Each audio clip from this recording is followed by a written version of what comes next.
दोस्तों एड़ो नज़म है जो तव्हांजी ख़िदमत में अॼु पेश कयूं था इन अनवान सां हिकिड़ो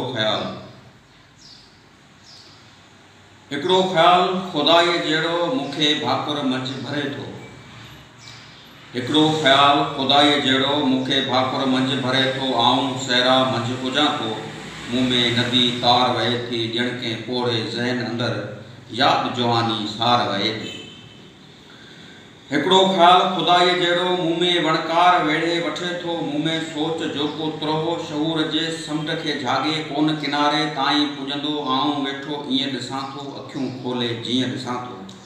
मूं मां जो सिज उभरियो आहे, थियो ऊंदाहे जो वेरी आहे। वण जे हेठां वाव लंघे थो,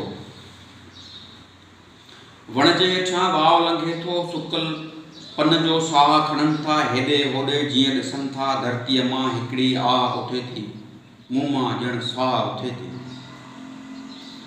हिकिड़ो ख़्याल खुदाईअ जहिड़ो मूं में छो लही अचे थो। ॻाल्हियूं मूं में ॻोठ ॿधनि थियूं, सारा डाहे कोट उथनि थियूं।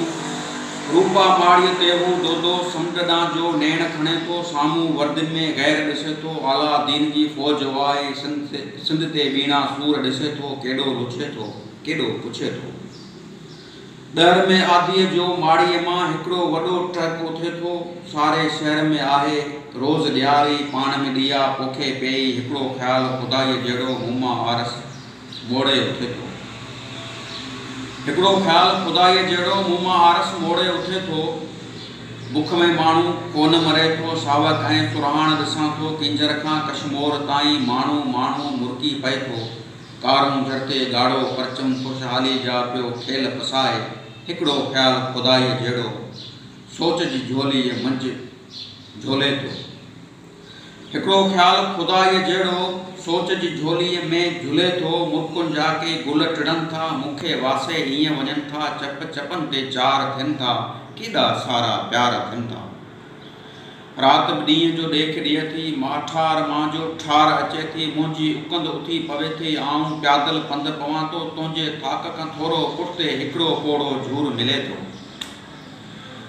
हिकिड़ो पोड़ो झूर मिले थो, जवानीअ जी ॻाल्हि खणे थो। ॻाल्हि में हिकिड़ो इश्क हुजे थो, इश्क बि छा ॼण मुश्क हुजे थो। मुंहिंजे साव मंझि सुरे थो, ॻाल्हि खे रोके आ भरे थो।